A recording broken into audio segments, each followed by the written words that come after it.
Hermanos queridos, ustedes se pueden imaginar si yo me pusiera a contar experiencias y anécdotas de cosas que nos han ocurrido en todos estos años, viajando de un lugar a otro, conociendo tantos miles y miles de creyentes de muchas denominaciones, a veces de un estilo, otros son de otra forma. Pero algo que me ha llamado mucho la atención, y es de lo que en el fondo yo quiero hablar, es el tema de la conversión. El título de este mensaje de hoy es El milagro más grande, sin lugar a dudas, es la conversión. En mi caso particular, y perdonen que ponga mi ejemplo como primero, yo me convertí instantáneamente.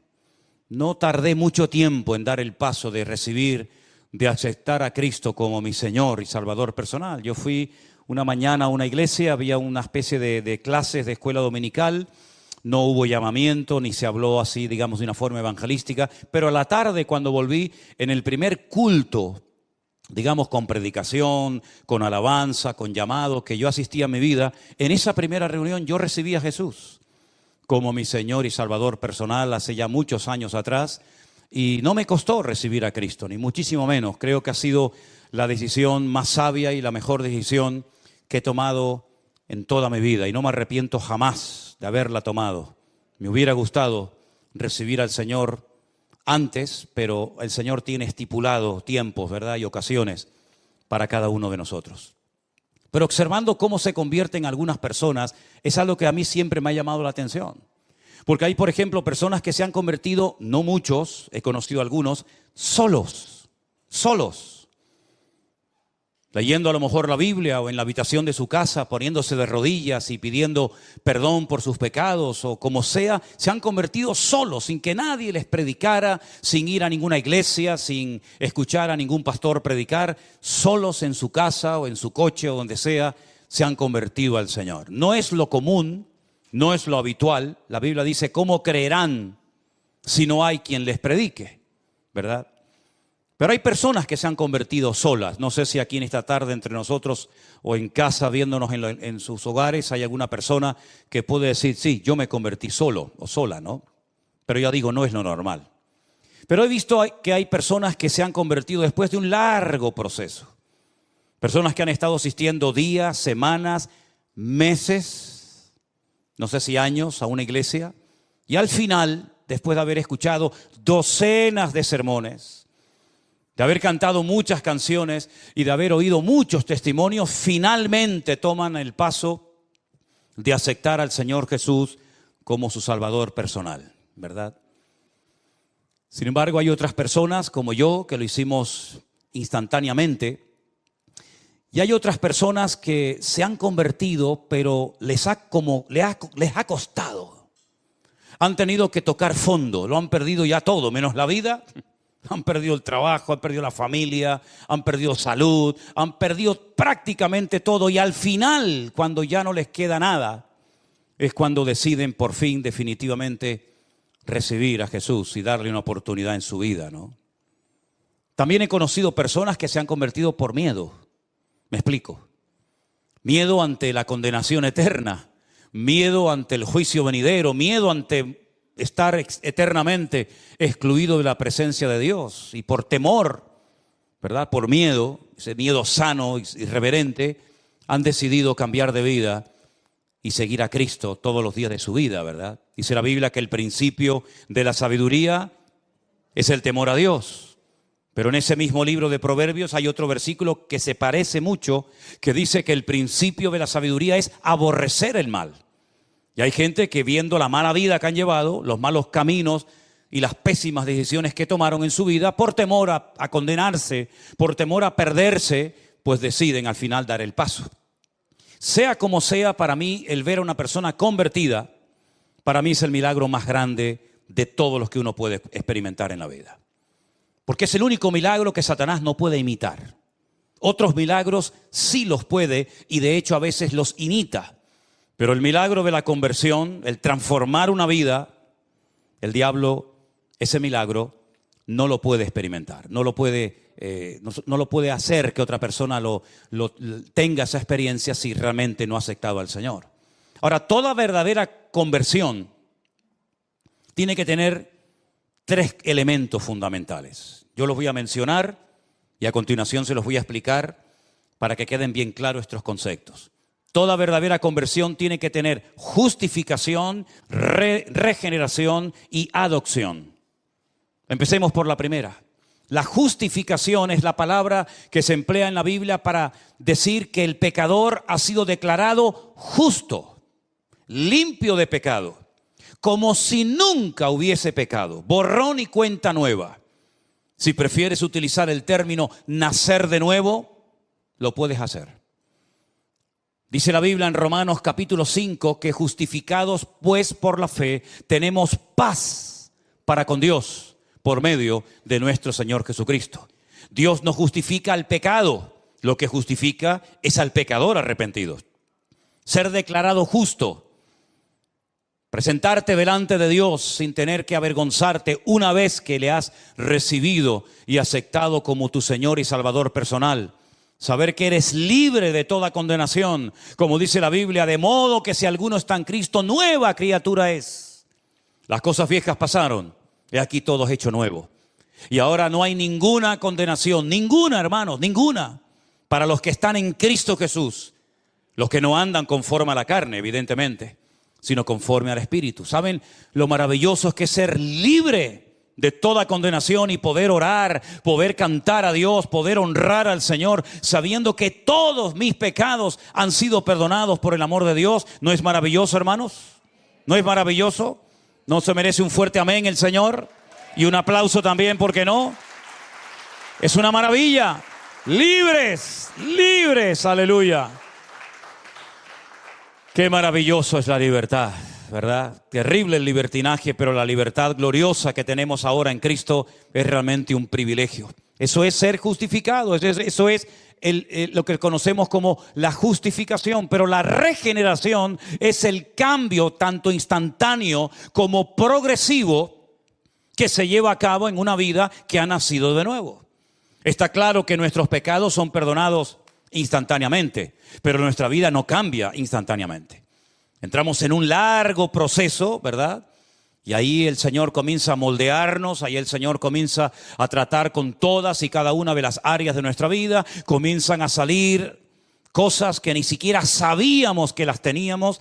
Es como cuando calientan el oro y entonces comienzan a salir todas las impurezas y las van quitando, ¿verdad?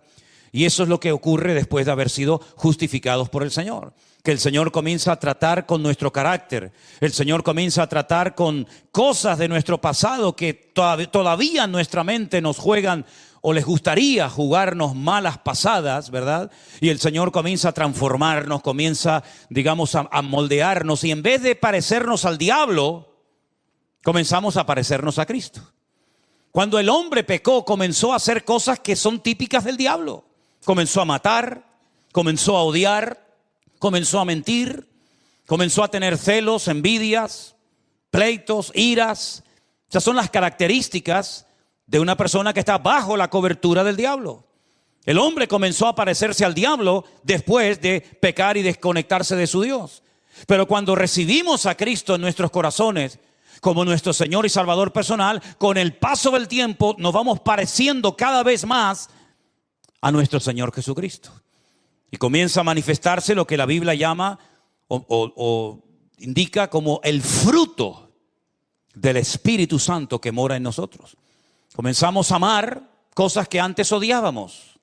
Comenzamos a ver a personas que antes tal vez no íbamos a tener jamás ningún tipo de contacto, de relación con ella. Comenzamos a darnos cuenta de que pues también necesitan de paciencia y de amor y de atención y tantas cosas. Y comenzamos a darnos cuenta de que ahora tenemos paciencia en cosas que antes nos sacaban de quicio y éramos incapaces de soportarlas. Y es que cada vez esa regeneración, esa transformación progresiva en nuestra vida nos va moldeando y podemos mirar atrás y decir, oye, sé que todavía me falta mucho, sé que todavía, como dice el texto, no he llegado a la meta, ¿verdad? Pero sigo corriendo para ver si logro hacer aquello para lo cual un día el Señor me alcanzó a mí. Amén, hermanos. Y finalmente, la adopción. Es decir, ahora tengo una familia. Ahora estoy bajo una cobertura que es la familia de Dios. Y hemos conocido esta tarde a 2 miembros de nuestra familia, ¿verdad? Que viven en otro lugar. Pero podríamos recorrer el mundo entero y darnos cuenta de que tenemos hermanos y hermanas en la fe prácticamente en todas las partes del mundo. Porque hemos sido adoptados en una familia universal donde caben todos. Y donde todos tenemos que aprender a relacionarnos y amarnos y a perdonarnos y a trabajar juntos, etcétera, etcétera. Así que una verdadera conversión nos lleva a la justificación, a la regeneración y a formar parte de la familia de Dios por adopción, no por nacimiento. Ahora, el primer texto que quiero leer en esta tarde que habla acerca de la conversión se encuentra en Hechos capítulo 3, el verso 19. Pedro y Juan acaban de orar por un paralítico que ha sido milagrosamente sanado, y ellos aprovechan la oportunidad para dar testimonio de su Dios, para evangelizar a las personas que allí están viendo aquel milagro. Y él dice, ya digo, en el capítulo 3, verso 19, arrepentíos y convertíos, las 2 palabras. Tú te puedes arrepentir de algo que has hecho, pero eso no significa de que te hayas convertido. Tú te puedes arrepentir de haber robado, de haber mentido o de haber hecho algo malo, pero eso no significa que has cambiado. Te has arrepentido, pero no te has convertido. Pero Pedro dice, arrepiéntanse y conviértanse para que sean borrados vuestros pecados y para que vengan de la presencia del Señor tiempos de refrigerio. Epistrefo. Esa palabra rara, esa palabra griega es la palabra que se traduce en el Nuevo Testamento como la palabra convertidos o conversión, epistrefo, que significa dar la vuelta, dar marcha atrás, cambiar de dirección, ir en una dirección contraria a la que iba. Lógicamente, una verdadera conversión se produce cuando hay un verdadero y genuino arrepentimiento por nuestra parte. No un remordimiento de conciencia, no un dolor por haber perdido cosas que las tenía, pero que por mi mala cabeza o mis malas decisiones las he perdido, sino que hay un arrepentimiento genuino de no volver, de no querer volver a cometer el mismo pecado que durante tiempo me conquistó y me dominó. Cuando hay un verdadero arrepentimiento, se puede decir que hay una verdadera conversión y un genuino deseo de cambiar. Y un genuino deseo de honrar y de servir al Señor, que tal vez antes no creíamos en Él, pero que ahora nos hemos dado cuenta de que lo amamos y lo conocemos. Y de alguna manera queremos esforzarnos por servirle y por honrarle todos los días de nuestra vida. Ahora, no tenemos que confundir el venir a la iglesia con convertido. Porque hay gente que puede venir a la iglesia toda su vida. De hecho, hay gente que ha nacido, por así decirlo, en el seno de una iglesia. A lo mejor desde el vientre de su madre, ya su madre lo traía a los cultos. Y cuando este niño, esta niña nació, comenzó a ir a la escuela dominical y comenzó a asistir a algún campamento y comenzó a ir a algún retiro. Pero eso no significa de que sea convertido. ¿Y cuántas veces nos confundimos pensando, creyendo que esta persona, porque lleva toda la vida en la iglesia, ya es un convertido? Y de convertido, nada. Puede ser un simpatizante, una persona que tiene su círculo de amistades dentro de la iglesia, porque como su vida ha girado siempre en torno a la iglesia, no tiene contactos, no tiene amigos fuera, y parece que es un cristiano, parece que es un convertido, pero no lo es. Es una persona que se ha criado en un ambiente cristiano, pero no es cristiano.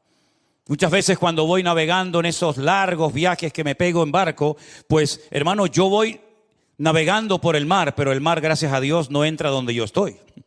Estoy rodeado de agua, pero yo voy en el barco y el barco, gracias al Señor, está por encima del agua. Imagínense ustedes, ¿no? Así que tú puedes estar rodeado de cristianos, en un ambiente cristiano, en un retiro, en un campamento, en una convención cristiana, y eso no significa de que tú también seas un hijo de Dios. Porque la salvación es personal e intransferible. Tú no te puedes convertir por tu hijo, ni tu hijo se puede convertir por ti. Claro, evidentemente, si tú te conviertes, tú eres ya una luz para tu familia. Tú ya tienes un mensaje y un testimonio que dar a tus compañeros de trabajo, en el lugar donde vives. Pero tú no puedes convertirte por un círculo de amistades o por toda una familia, ¿verdad? Y decir, bueno, yo me convertí y eso significa de que ya toda mi familia ya son convertidos. No, repito, la salvación, la conversión es personal y no se puede transferir a otras personas. Y también hay que decir que la salvación es instantánea. O eres o no eres. O estás dentro del reino o fuera del reino. O estás conmigo o estás contra mí. O eres realmente convertido y tu nombre hoy, en este momento, en este preciso instante, está inscrito en el libro de la vida, o tu nombre no aparece por ninguna parte. Y si tú murieras hoy, no irías jamás a la presencia del Señor. ¿Cómo ha sido tu conversión, hermano? ¿Recuerdas ese día, ese lugar, esa hora? Aquel sitio donde el Señor tocó tu alma y tocó tu corazón.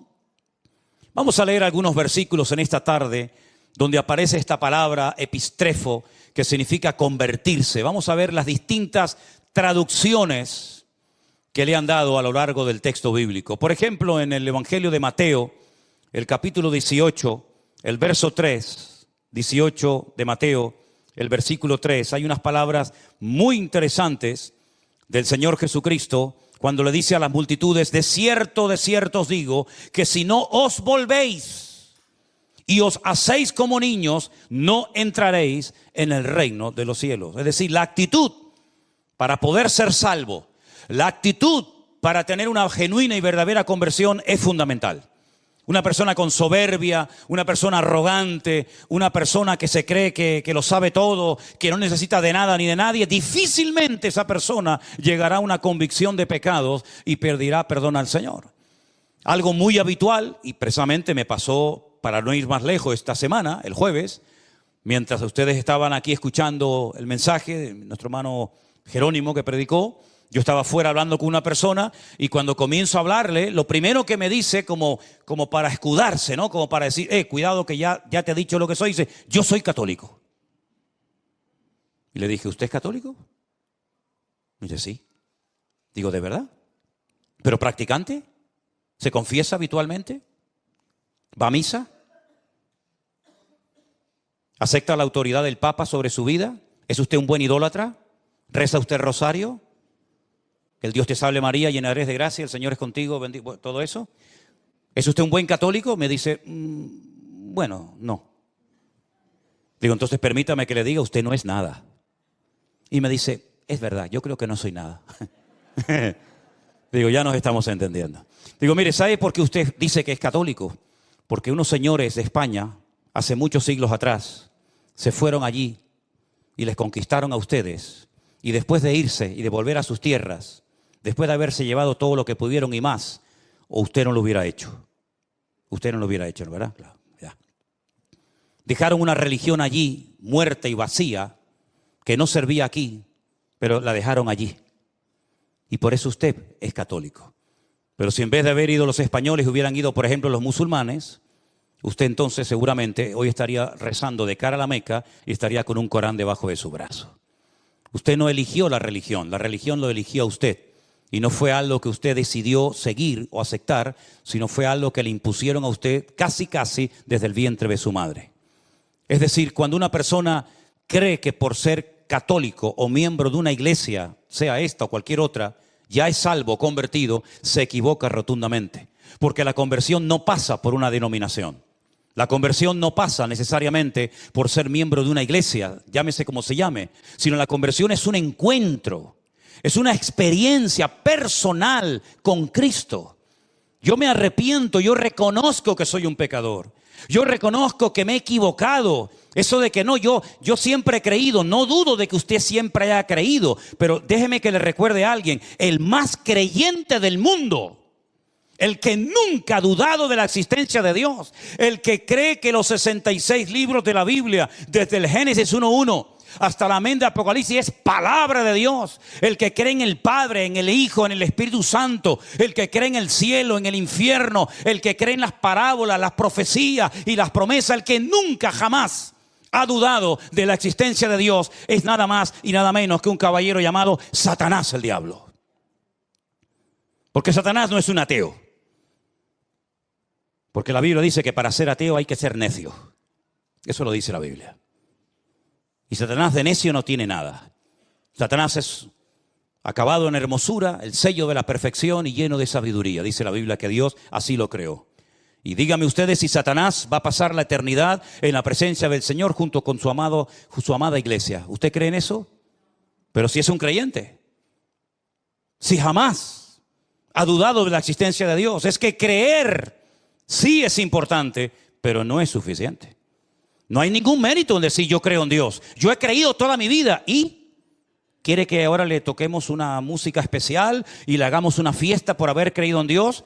No hay ningún mérito en haber creído en Dios. El mérito no está simplemente en creer. El mérito está en confesar que ese Dios en el cual creo, a partir de hoy va a ser mi Señor, mi Salvador, mi cobertura, mi amo, mi dueño y mi todo.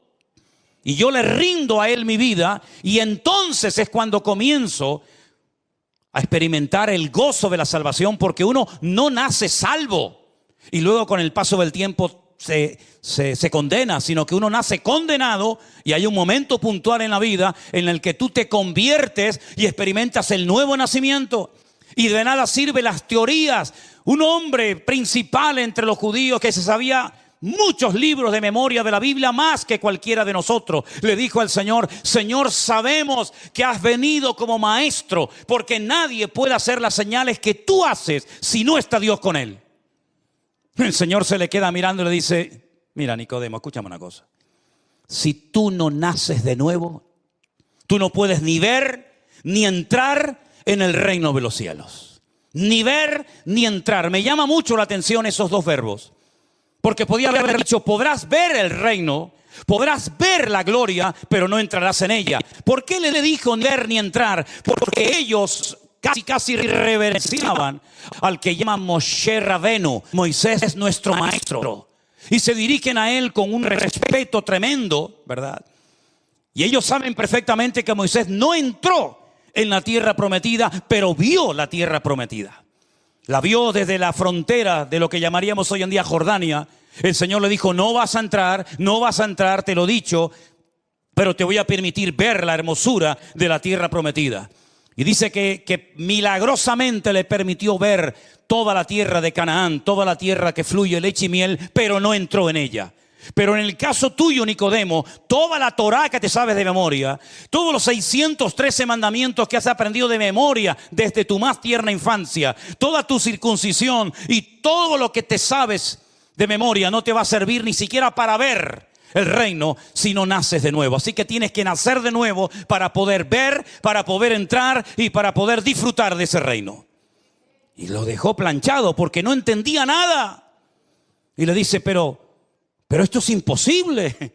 Pero lo que me estás proponiendo es que me vuelva otra vez a meter en el vientre de mi madre y nacer de nuevo. Yo no puedo hacer eso. No hay nadie que pueda hacer eso. Y el Señor le explica que no es ese tipo de nacimiento, ¿verdad? Sino es el nacimiento espiritual, ese encuentro con Cristo, ¿verdad? Y como he dicho en varias ocasiones, si tú has nacido una vez, vas a morir 2 veces. Pero si tú has nacido 2 veces, solamente vas a morir una sola vez. Algunos dirán: no entendí nada. Pues ahí te lo dejo. Te lo vuelvo a repetir: si has nacido una vez, mueres 2 veces. Y si has nacido 2 veces, solamente morirás una sola vez. La semana que viene le explico por qué. Eso es lo que dice la palabra. Que tenemos que hacernos como niños. Hay un cambio de actitud.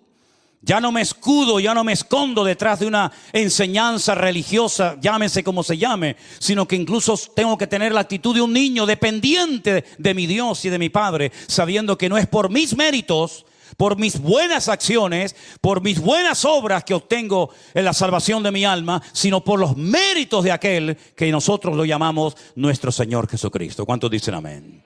Hay otro texto en Lucas, capítulo 22, verso 32, donde también aparece esta palabra griega que ya la hemos mencionado. Lucas 22, 32. Priscila nos va a leer ese texto, por favor. Pero yo he rogado a ti que tu fe no falte, Y tú, una vez vuelto, confirma a tus hermanos. Una vez vuelto, es decir, tienes que volver. ¿Volver de dónde? Del camino de apostasía que has escogido, Pedro. Tú te has desconectado de mí, tú has renegado de mí y de mi nombre. Tú has dicho públicamente, no lo conozco, no sé quién es ese hombre. Tienes que volverte, tienes que ir al epistrefo, tienes que volver atrás y volverte a quién, a Dios, para que Él te vuelva a perdonar, para que Él te vuelva a restaurar y poner en primera línea donde estuviste, pero que saliste porque me negaste públicamente, y todos lo sabemos, ¿verdad? Una vez más, vemos ahí cómo esta palabra se traduce como volver, retroceder. No sigas por ese camino porque vas mal. Hay un proverbio que ustedes saben, muy conocido, que dice, hay caminos que al hombre le parecen derechos, pero su fin son caminos de muerte. Si la hermana que el otro día me mandó un WhatsApp diciendo que puedo tener problemas en la mano del metacarpiano porque cojo mucho el micrófono, no se haga ningún problema, hermana. Estoy perfectamente de los metacarpianos y de todas esas vainas. Hechos capítulo 26. Gracias por su preocupación, hermana, pero cada día estoy mejor. Diga al débil, fuerte soy, y Él renovará nuestras fuerzas como el búfalo, dice la Biblia. Estarán vigorosos y verdes. Algunos están verdes, Algunos. Hechos capítulo 26, verso 16. Priscila, por favor, léemelo. Pero levántate y ponte sobre tus pies, porque para esto he aparecido a ti, para ponerte por ministro y testigo de las cosas que has visto, y de aquellas en que me apareceré a ti, librándote de tu pueblo y de los gentiles, a quienes ahora te envío, para que abras sus ojos y para que se conviertan de las tinieblas a la luz, y de la potestad de Satanás a Dios, para que reciban por la fe que es en mí, perdón de pecados y herencia entre los santificados. Para que se conviertan. Si no se convierten, lo único que tienen es una religión, pero no tienen una conversión, no tienen una relación con Dios. Y yo te he cambiado, te he librado de tu pueblo y de los gentiles, te he transformado, me he aparecido en tu camino. He quitado las escamas de tus ojos para que te conviertas en un testigo mío y vayas por todas las naciones de la tierra predicando la palabra, para que pasen la gente de las tinieblas a la luz, del equipo del diablo, de los perdedores, de los amargados y de los frustrados al reino de Dios, ¿verdad? Y para que se conviertan y convirtiéndose puedan conocerme y puedan tener el gozo de la salvación y puedan heredar la vida eterna, porque cuando una persona se convierte en coheredero con Cristo, ¿verdad? Como dice la palabra de Dios. Hay un versículo más muy interesante que va dirigido a esos hermanos que tal vez un día se congregaron, que tal vez un día incluso estuvieron sirviendo al Señor de alguna manera, pero que por el motivo que sea, se apartaron de los caminos del Señor. ¿Y qué hacemos con esta gente? ¿Qué hacemos con aquellos que parece que se querían comer el mundo y al final el mundo terminó comiéndoselos a ellos? ¿Qué hacemos? ¿Qué palabra, qué solución nos da la Biblia para que se descarrió y tomó un mal camino? Bueno, Santiago nos dice en el capítulo 5, el verso 19 y 20, estas palabras tan interesantes que tenemos que tener en cuenta en nuestra vida. Hermanos, si alguno de entre vosotros se ha extraviado de la verdad y alguno le hace volver, sepa que el que le haga volver al pecador del error de su camino, salvará de muerte un alma y cubrirá multitud de pecados. Luego existe la posibilidad de que un hermano tome un camino equivocado. Existe la posibilidad de que un hermano se salga del camino correcto y vuelva atrás, se descarríe, cual hijo pródigo. Y entonces dice la Biblia, si a alguno de entre vosotros le ha pasado eso, si alguno que antes era hermano y cantaba con nosotros y se congregaba con nosotros y servía al Señor junto con nosotros, se ha escarriado de la verdad, sepa que si hay alguien que haga volver al pecador, del error de su camino, le salvará el alma y cubrirá multitud de pecados. Luego hay la posibilidad de descarriarse, de desconectarse del Dios que un día te iluminó, del Dios que un día te perdonó, de ese Dios que ese día te transformó la vida. Pero hay también la posibilidad de poder volver a Él en arrepentimiento, y el Señor te vuelve a perdonar y te vuelve a restaurar, porque Dios no solamente salva, sino que también restaura a las personas que por el motivo que sea se han enfriado y se han descarriado de los caminos del Señor. Vemos en la Biblia muchos llamados al arrepentimiento. No solamente aquellos llamados que hacían los profetas al pueblo de Israel cuando decían: volved, dejad vuestras obras, volved a la senda antigua, dejad la idolatría, dejad la corrupción, la avaricia, la usura, ¿verdad? Sino que también encontramos, hermanos, en el Nuevo Testamento una preciosa y conocidísima parábola de aquel joven que decide marcharse y malgastar sus bienes y vivir perdidamente hasta que vuelve en sí. Y dice la Biblia: volveré a la casa de mi padre y le pediré perdón y diré: Padre, he pecado contra el cielo y contra ti. Ya no soy digno de ser llamado tu hijo. Y entonces vemos como el padre lo restaura. El padre le da un nuevo vestido, pone calzado en sus pies, pone un anillo en su mano, ¿verdad? Le restaura la autoridad, lo vuelve a poner como hijo de toda dignidad, y mata al becerro gordo y hacen una fiesta porque mi hijo, que lo dábamos por muerto, ha vuelto otra vez a la vida. Hay ejemplos tremendos en la Biblia de personas que tuvieron una conversión tremenda con el Señor. Por ejemplo, el apóstol Pablo. La conversión del apóstol Pablo, no me digan a mí que no fue espectacular. Un religioso, un hombre que pensaba que había que destruir a los que en aquellos días se llamaban los del camino. Los que en Antioquía los llamaron por primera vez los Meshijín, los ungidos, los cristianos.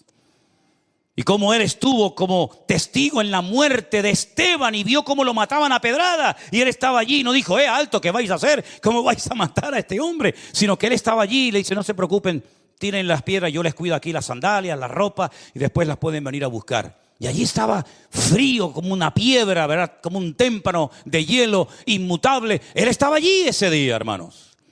Y él llevó presos a la gente, y él iba a ir al extranjero, a Damasco, capital de Siria, para llevar gente a Jerusalén. Fíjense el camino tan largo que iba a hacer, porque él pensaba en su ignorancia que ese era su deber, esa era su obligación: impedir que aquella secta rara y extraña se expandiera por todas las naciones de la tierra. Pero, si me permiten la expresión, le salió el tiro por la culata.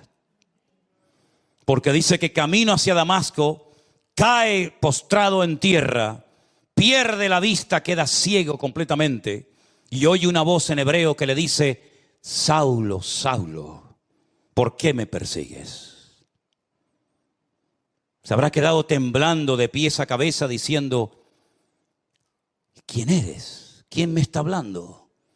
Y cuando oyó la respuesta fue algo tremendo: yo soy Jesús, a quien tú estás persiguiendo. ¿Qué quieres que haga, Señor? Entra en la ciudad y se te dirá lo que debes de hacer. A los pocos días apareció por allí un tal Ananías, que no tiene nada que ver con aquel Ananías que murió en la iglesia primitiva, esposo de Zafira. Y dice que tenía miedo de ir a orar por él, porque decía: Señor, hemos oído lo que este hombre ha hecho, cómo le ha hecho daño a tus santos, cómo tiene poder y tiene cartas que le autorizan a llevarnos presos a Jerusalén si quisiera. Y el Señor le dice: vete, porque yo lo he levantado, va a ser un instrumento, y yo le voy a mostrar en él cuánto le es necesario padecer por mi nombre. Y llega y le pone las manos encima, recobra la vista, dice que se le caen como escamas de los ojos, y allí se bautiza. Aquel ritual que los judíos hacían habitualmente, ¿verdad?, para purificarse, pero ahora haciéndolo de corazón, ¿verdad? Y dice que al momento, prácticamente a los pocos días, se convirtió en un atrevido, en un valiente predicador, de tal manera que decían: pero este no es el que nos mataba el otro día, este no es el que venía a perseguirnos, que lo que le ha pasado. Y dice que los hermanos tenían miedo de juntarse con él. Claro, ¿cómo no van a tener miedo? Pero sin embargo, un hermano llamado Esteban dijo: ven, Pablo, ven, yo te voy a presentar a los hermanos. Hermanos, no tengan miedo, les presento aquí a nuestro hermano Saulo de Tarso, que a partir de ahora se va a cambiar el nombre, se va a llamar Pinjas o Pablo, y él es un hermano nuestro en la fe. Y cómo emprenden viajes misioneros, y al final el mismo Bernabé se pone bajo la cobertura de Pablo, porque sabe que Pablo es un hombre que Dios le ha dado una gracia especial para extender el evangelio a otras naciones, y cómo después de años Pedro, incluso hablando de Pablo, dice: hermanos, nuestro hermano Pablo, al cual el Señor le da una inmensa, una enorme sabiduría, y que escribe cosas profundas y difíciles de entender, las cuales los indoctos tuercen para su perdición. Como reconoce, ¿verdad?, la autoridad, la sabiduría, la unción especial que Dios había depositado en la vida de Pablo. Una conversión genuina. Pablo nunca más volvió a ser esa persona llena de odio, de amargura, de resentimiento, sino que lean la lista de lo que padeció: apedreado, azotado, torturado y tantas cosas. Una conversión genuina. Amén, hermanos. No me digan a mí que la conversión no es el milagro más grande de todos los que podemos observar a lo largo de nuestra vida.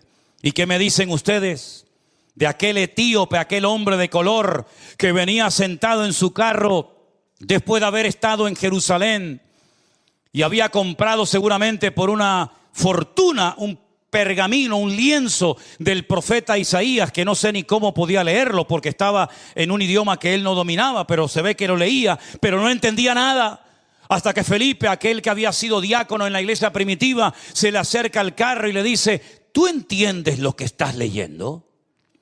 Y el etíope, con toda sinceridad, le dice: no entiendo nada.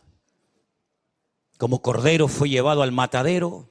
¿Pero quién fue llevado al matadero? El que está escribiendo está hablando de otra persona. No entiendo nada. Y entonces Felipe se sube en el carro con aquel etíope eunuco,